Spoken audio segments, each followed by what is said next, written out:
what do you think in terms of the countries of the Middle East and Northern Africa, which are going through these times of turbulence now, what lessons that Poland and the rest of the countries in this region went through, had to learn themselves?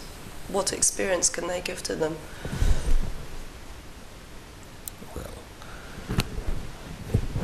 I think that these people do not need lessons. I mean, we need lessons.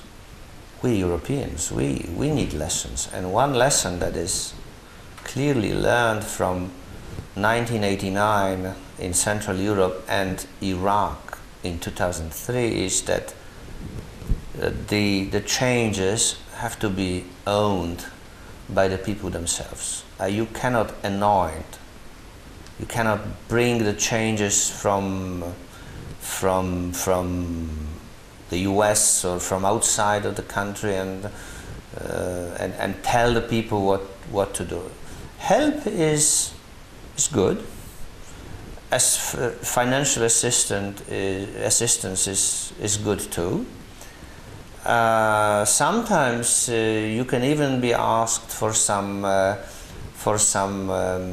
let's say examples, some political know-how or economic know-how, but don't tell the people how they should furnish their own house. And we were not told how to furnish our own house by and large in 1989, 1990, 1991, and the Iraqis were told, and the result is clear.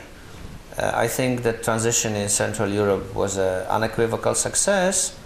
In Iraq, transition is becoming something resembling a success. Now, only after so many years, when the Iraqis were left alone, and no matter how imperfect, they were allowed to do their own thing. What is important is where will those peoples of Egypt, Libya, Bahrain, or no matter what country, look for examples, for role model. And in the case of the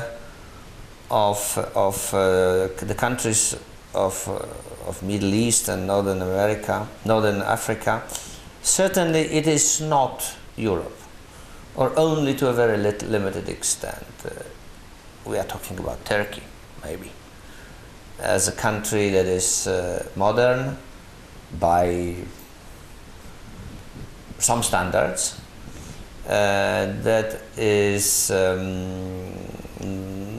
pretty successfully combining tradition with modernity.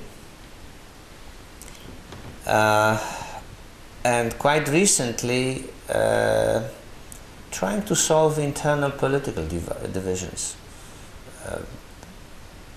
So Turkey may be a role model. If this works out like this, I don't know. But there is somewhere to look for. And of course, you know, the situation and the receptiveness of different countries is a bit different. I think Egypt is a country that, at least so far, has a potential for, let's say, democratic transition. I am, of course, much worried about Libya. No matter what happens with the uprising, and no matter how long will Colonel Gaddafi, you know, still survive? But because of the past, the future is also a bit complicated. What, in your opinion, are the biggest challenges, to put it kindly, or troubles that could lie ahead of these nascent democracies in Northern Africa and the Middle East? Well, it's probably even too early to say whether they are nascent democracies. I mean, nascent, yes, it's the key word here.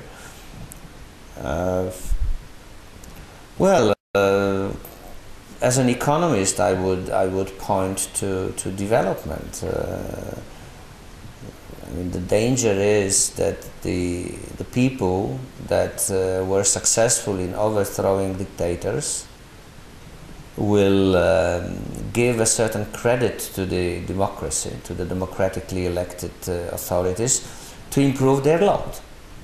But we know it takes time.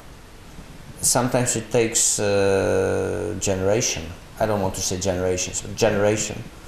And the people are not that patient anymore. So then they could turn their back towards democracy or to democratically elected bodies, and look for some other options, like slightly less or completely less democratic options. So this is the problem, that the revolution releases great hopes, and these hopes, if they are not met, then disillusionment comes. So this is the main problem.